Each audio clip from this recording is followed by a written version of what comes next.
Okay, welcome to our group. This is specifically for the group Made to Crave. Where we're going to be focusing on that book, and I'll explain why in a little bit. But I'm your coach, Danae Peterson, in case you weren't really sure how to pronounce my name.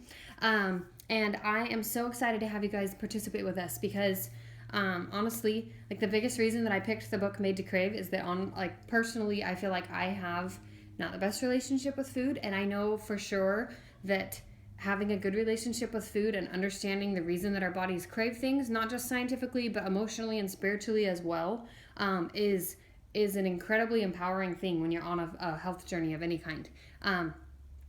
If you have weight to lose, if you don't have weight to lose, but you just really want to understand your relationship with food better, then this is exactly where you need to be. So first things first, the book, Made to Crave. This is the book that we're focusing on this month. And so I want you guys to go and get that if you don't already have it. You can get it through Audible. You can listen to it. You may get a free Audible if you've never downloaded an Audible book before. You can get it through Kindle, through the Amazon Kindle, or you can just purchase it off Amazon for about $10 and it'll ship to you in about 2 to 3 days.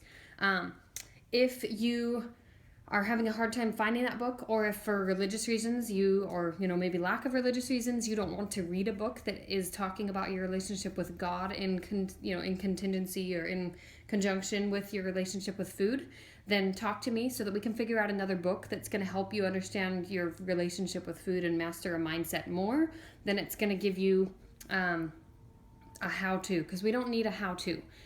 Lissa in the book, she talks about this. She talks about how we have how-tos everywhere. All of us know how to eat healthy, how to be healthy. We need to exercise and we need to eat better. That's the ultimate how-to. Sometimes the figuring out the exact process of doing that can be a little tricky, but again, there's tons of how-to out there, and I'm going to teach you some of those how-tos, but you need to have a why. You need to have a want to.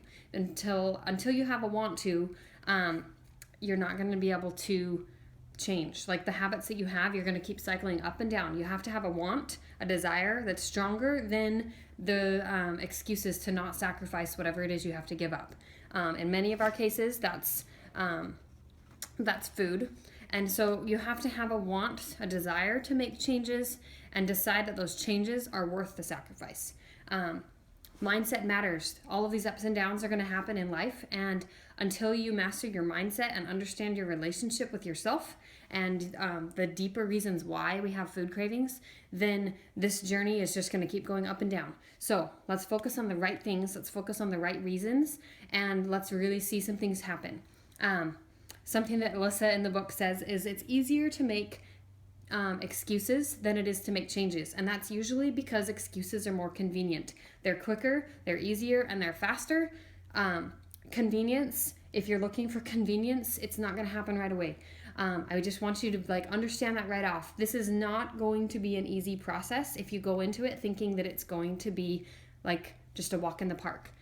If you have some serious struggles that you're working to overcome with your health and with your mindset, your belief in yourself, then this is going to be a process, and you need to be patient with yourself and kind to yourself through that process. That's a huge reason why I want you to be reading something that's going to help you understand that process more. Made to Crave is an amazing option, but like I said, we can figure something else out if that's not a good option for you. So, my expectations for you guys in the group.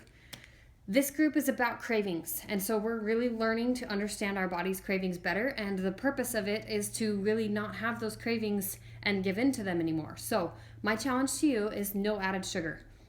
Your meal plan will allow you to have fruit. Most of the meal plans allow for honey and maple syrup. I'm not going to be having those, and I'm not going to be making any of my healthy treat options until the very end, right before the 4th of July, in this case, and it could be a different date if I'm using this video for another date. So no sugar starting June 7th. That's this coming week. So 21 days, that's all I'm asking. If you can make it 21 days, that's enough to really solidify a habit, to notice a difference. And then after that, if you choose to, then you can start adding in some healthier treat options, which I will share some recipes for those in my groups, like in the resources, the files section. Second expectation, read and reflect on your book. We have a nightly check-in, so I'm expecting that you guys are going to show up and reflect on that nightly check-in every day, because if you're not reflecting on the process, then nothing's going to change. You have to be willing to celebrate the wins and to understand the failures that you feel like you have, and to reflect on what happened so that you can duplicate if it went well, or so that you can change something the next day. This is a day-to-day, hour-to-hour kind of a process. If you have a bad day, don't let it turn into a bad week. If you have a bad week, don't let it turn into a bad month and just check out of the group. That's not the point. The point is not to make you feel like a failure. The point is to equip you with the tools that you need to get up again after you fail, because all of us are going to fail, and that's okay.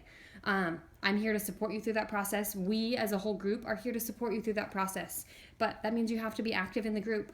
I know that most of you don't know each other very well yet, but I want you to get to know each other. I want you to be willing to make a new friend. Find someone who you feel like you identify with just based on their introduction here, and interact with them more in the group. Be willing to invest in someone else, because if you invest in someone else, then the return you get for yourself is going to be that much greater. It's like the law of giving, basically. And so when you're being of service, or when you're trying to help someone else, the results that you're going to see for yourself are going to be that much greater, because your desire to change has to be bigger than you.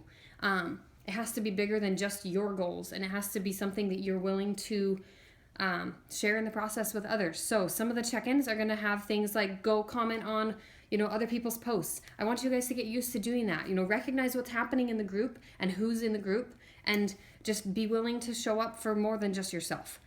Because everyone in this group needs the support, and you are the source of that support. I can't be the sole source of it. I wish I could, but if it's only me supporting all of you, then it's just going to be like me trying to manage all these different little sections, and nobody really comes together, and that doesn't provide a supportive environment. I want a supportive environment for you guys, but you have to help create it. It's partly in your hands. Okay, so next expectation, you have to record your goals, and you have to put in a before photo and before measurements. This is for you. If you choose not to share it with me or with your coach, that's fine. But you need to see that, because you need to see the process. It's going to feel uncomfortable. You might hate those pictures. I don't care. All of us hate the pictures. You have to have the pictures and the measurements, the weight, the inches, all of those, because if you don't have that, you're never going to see the change. You're going to look in the mirror in 21 days or in 30 days, and you're just going to see that nothing really has changed, because at first it doesn't really happen drastically.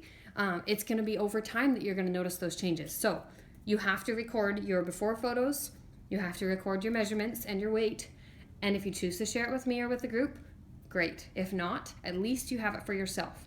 I can see in the app if you have recorded that, and I hate to sound harsh, but I'm going to remove you from the group, or give you a notice that I'll remove you from the group if you're not going to show accountability to yourself. So by Tuesday, there needs to be before measurements and a before photo. Okay. Next thing, your goals. Overall, there's a place to record your goals. I want you to think about those over the weekend. There's going to be a video that's going to help you with that, but these need to be bigger than just shallow desires. If you want to have weight loss, that's awesome. If you want to have a different pant size, that's great. But your reasons for doing this, your goals for yourself, have to go deeper than just changing the number on the scale and changing the number of your pant size. When it goes deeper than that, that's when the changes can really start to happen. So just be reflecting on that. You don't have to record those right away, but over the weekend, there should be a period of time that you should be reflecting on those. Last thing, you have to show up for yourself. The nightly check-in is going to have did you do your 3 vitals? These are, do your workout, drink your shake or stick to your nutrition plan, and be in the group, be present here. Doesn't mean you have to spend hours here, but just show up, check in, interact with other people. Okay, that's my expectations for you. If you have any questions, let me know. Last thing, in the next few days, there's going to be some preparation posts. These are going to be videos that I've shared about meal planning and recipe making, grocery shopping, and making your goals, and then meal prepping. These are just the basic essentials. There's going to be a file if you need to go back through and review all of these things that I will have. But these videos are what I'm going to be sharing the next few days. And very last thing, very last thing is that there are some of you who chose to do something called the 3-day refresh. This is something that I want to support you with, but I understand that not all of us want to do it at the same time. I'm suggesting that you choose to start it this weekend if you have it already. If you do not have it this weekend, then I would suggest starting it as soon as you get it next week. or that you start it on a Monday. Either a Monday or a Friday. That's my suggestion, because if you do it over the weekend, sometimes that can be a little easier to stick to things if you have a stressful weekday. You need to pick a start day. You need to open your package and look through the meal guide, because it literally tells you exactly what to do for every single day. And then while you're doing that, share it with the group. Let us see the process, because it's not necessarily something that everybody has decided to do. And so if it's something that has been helping you a lot, or that you feel like helps you a lot overall, then we want to see that. We want to share those wins. Just like a random note, do not exercise when you're doing the 3-day refresh. Your body's working hard enough, and you're cutting back calories on the 3-day refresh, so you're not going to have the calories you need to sustain exercise. It can make you feel kind of lightheaded if you do. So just pay attention to those things, and ask questions as you have them. Okay, last thing, introduce yourself. So I have a couple questions I want you guys to ask or answer. First off, what's your name and where you're from? If you have a hard name to pronounce like I do, then that's kind of important. Second thing, what's your biggest craving? What's the biggest thing as far as food goes? Or maybe it's something different. What's your biggest thing that you crave in life that you feel like you have the hardest time saying no to? We need to be open and vulnerable about these struggles, because that's where we are going to grow. If we open up and are vulnerable about those things and are willing to support each other in them.